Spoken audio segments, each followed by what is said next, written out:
Ok, donc dans la vidéo précédente, on a vu que l'environnement est devenu un enjeu crucial pour les designers et les entreprises. Et dans ce 10e point, on va voir que si, la taille, ça compte, surtout en design industriel. Donc c'est parti pour le dernier épisode. Selon Dieter Rams, un bon design est le plus petit possible.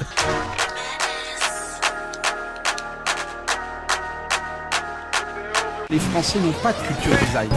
Ce dernier point englobe un peu tous les principes précédents.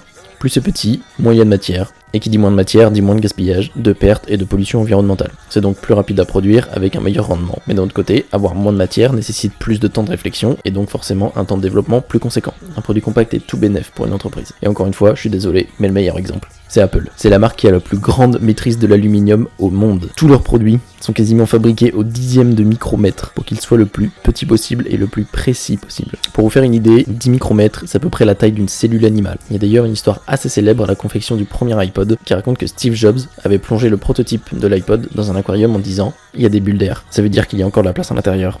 Faites-le plus petit ». Raisonnement de génie pour certains ou folie égocentrique pour d'autres, mais ce genre de réflexion a mené Apple à atteindre des niveaux de précision jamais égalés dans l'histoire de l'industrie grand public pour toujours essayer de gagner quelques milligrammes ou quelques millimètres sur chaque nouveau modèle. Sachant que la firme est capable de produire plus d'1 million d'iPhone en une journée grâce à des machines CNC, de découpe numérique, cette production, avec une précision aussi chirurgicale, leur offre l'avantage de faire baisser drastiquement le nombre de produits avec des défauts, et donc un gain de temps et un gain de matière. Dieter Rams dira d'ailleurs que c'est la seule entreprise au monde qui arrive encore à appliquer tous ces principes en même temps.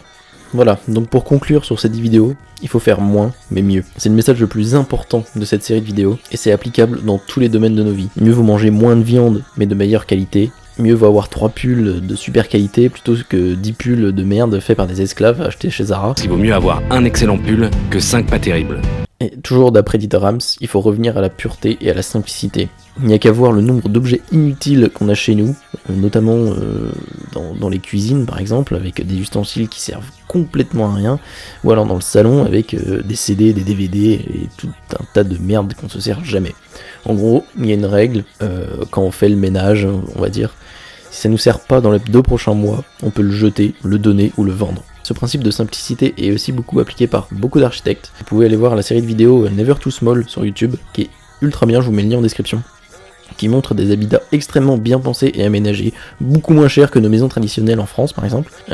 Par exemple celle-ci, qui fait à peu près 35 mètres ou 45 mètres carrés, je sais plus, elle a coûté 80 000 € en tout, terrain plus aménagement compris. Ça prouve bien qu'on n'a pas vraiment besoin de vivre dans l'opulence avec des maisons de 200 à 500 mètres carrés. Enfin, pourquoi avoir un salon et une cuisine, avoir 2 tables dans les deux, alors qu'on pourrait regrouper ces 2 lieux? Ça nous fait acheter 2 fois plus de chaises, 2 fois plus de tables, ça nous fait tout acheter en double finalement. Et notre mode de consommation est complètement disproportionné par rapport à nos besoins réels. C'est exactement comme d'avoir une trousse avec 70 crayons pour la rentrée et au final d'en utiliser que 3. Voilà, donc j'espère que ces 10 vidéos vous auront plu. Il y en aura plein d'autres. Pas forcément dans le même style parce que celles-ci sont assez courtes. Je vais pas vraiment dans le détail, je parle peut-être un peu trop vite. Je donne pas trop d'exemples hyper précis. Mais il y aura des vidéos un peu plus longues avec des sujets bien précis. Donc voilà, tous les points de Dieter Rams que j'ai cités dans ces 10 vidéos sont discutables, hein, bien sûr. C'est pas parce qu'on va chez Ikea acheter des meubles que c'est mal. Je suis actuellement assis sur un fauteuil but, sûrement fait en Chine par les petits chinois, j'en ai la conscience tranquille. Hein. Et puis ouais, toutes les règles sont discutables. Hein. Quand on voit que le mec, dans sa règle numéro 5, nous dit qu'un produit doit être discret, tout ça, d'accord, mais quand on voit sa baraque, le mec vit uniquement en nuances de noir et de blanc, ça devient vite chiant quoi. Enfin, la maison du mec c'est hyper austère, on dirait un hôpital, donc vraiment pour lui la joie de vivre n'existe pas. Lui de toute manière c'est un peu le marché économique qui décide, hein. Vous avez beau tout faire en noir ou blanc, si les gens veulent de la couleur, votre produit ne va pas se vendre. Donc c'est ce qu'ont compris pas mal de marques aujourd'hui comme Fairmob, même Apple, hein, sortent des iPhones de toutes les couleurs alors qu'avant c'était gris ou noir. Ouais, de toute manière les marques ont compris que avoir une gamme de couleurs variées c'était toucher un public plus large, donc une augmentation du chiffre d'affaires.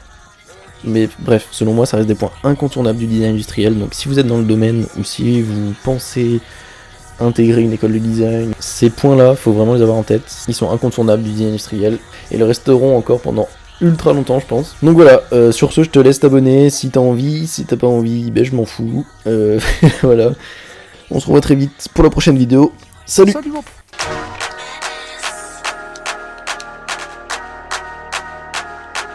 Les Français n'ont pas de culture design.